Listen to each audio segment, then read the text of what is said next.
मनोज राजन, दो शब्दों पर, और आप तो शब्दों के जादूगर हैं, शब्द गढ़ने में कोड काकोरी से लेकर आपकी क्या क्या किताबें हैं जो कमाल करती हैं। दो शब्दों पर मैं आपकी तवज्जो चाहूँगा। एक तो सत्ताधीश, 27 का सत्ताधीश, वहाँ से सत्ताधीश, और खेवनहार। तो दरअसल कौन किसका खेवनहार बन रहा है, या ये गठबंधन में रार के संकेत भी हैं और हर कोई अपनी पोजिशनिंग कर रहा है। अभी 27 की लड़ाई तो दूर की बात है, पहले यहां पर क्या निकल कर आएगा उस हिसाब से पोजिशनिंग भी शुरू हो रही है क्या? पोजिशनिंग मजबूरी ही है और वही मजबूती भी है।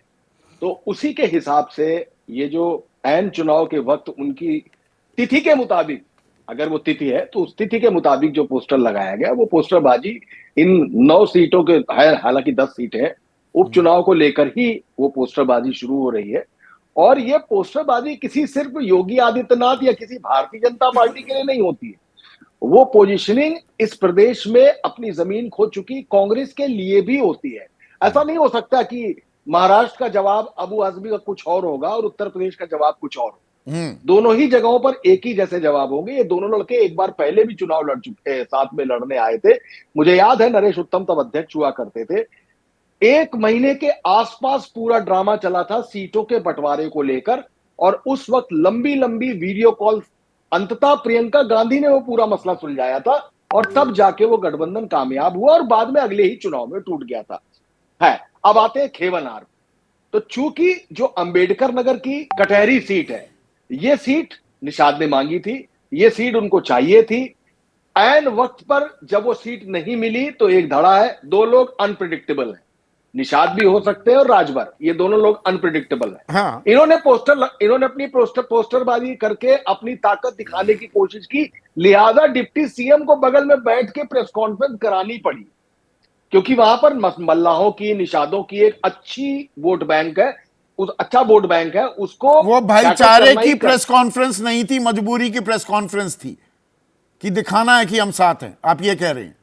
मैं शाना बशाना खड़ा हूं आपके साथ, मैं आपके साथ शोल्डर टू शोल्डर खड़ा हूं, कंधे से कंधा मिला के लड़ा हूं, क्योंकि पोस्टर तो लग गया, सीट तो नहीं मिली, उम्मीद भी थी और मांग भी रहे थे।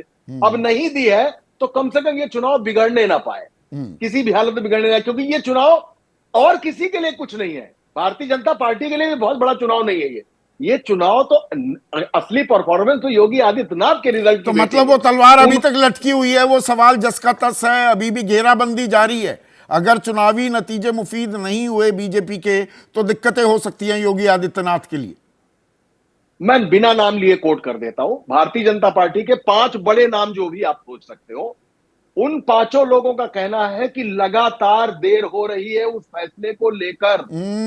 लोगों से खामोश रहने को कहा गया है कि फिलहाल ये जो रोज मीडिया, अखबारों और हर जगहों पर इस मुद्दे की चर्चा चल रही है, फिलहाल इसको धीमे से मेलो डाउन किया जाए, लेकिन इंतजार करिए, फैसला होगा। और वो जिनको इंतजार करने को कहा गया है वो लगातार ये बात कहते हैं। मैं बिल्कुल दावे से कह रहा हूं, ये बात केवल नाम नहीं ले रहा हूं। ये तो बीजेपी की बात हो गई, पर कांग्रेस का ये मान जाना कि भाई हम तो समर्थन देंगे या जीत ज्यादा जरूरी है, ये खलिश में, ये खिसियाहट में कांग्रेस को करना पड़ा, या दरअसल कांग्रेस को समझ में आया कि भैया साइकिल के बिना सवारी कर ही नहीं पाएंगे वो सत्ता की उत्तर प्रदेश में?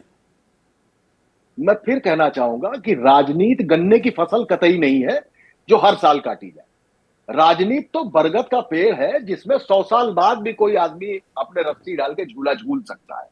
तो कांग्रेस पार्टी का एक लगातार यहां से जमीन खोती चली गई और पूरी जमीन जाके रायबरेली तक शिफ्ट होगी। फिर एक चुनाव आता है, अब अमेठी भी उनके पास है और इसके अलावा कुल मिला के 6 सीटें हैं। उस राजनीतिक जमीन को दोबारा वापस लाने के लिए कांग्रेस को कुछ पैतरे चलने पड़ेंगे, कुछ सियासी गठबंधन करने पड़ेंगे। उत्तर प्रदेश में अगर उन्हें आना है तो साइकिल पर के डंडे पर उनको बैठना है, या तो उनको डंडे पे जगह मिली जाएगी या कैरियर पे जगह दी जाएगी। और वो साइकिल तो अखिलेश यादव ही चलाएंगे, तभी कांग्रेस की वापसी होगी।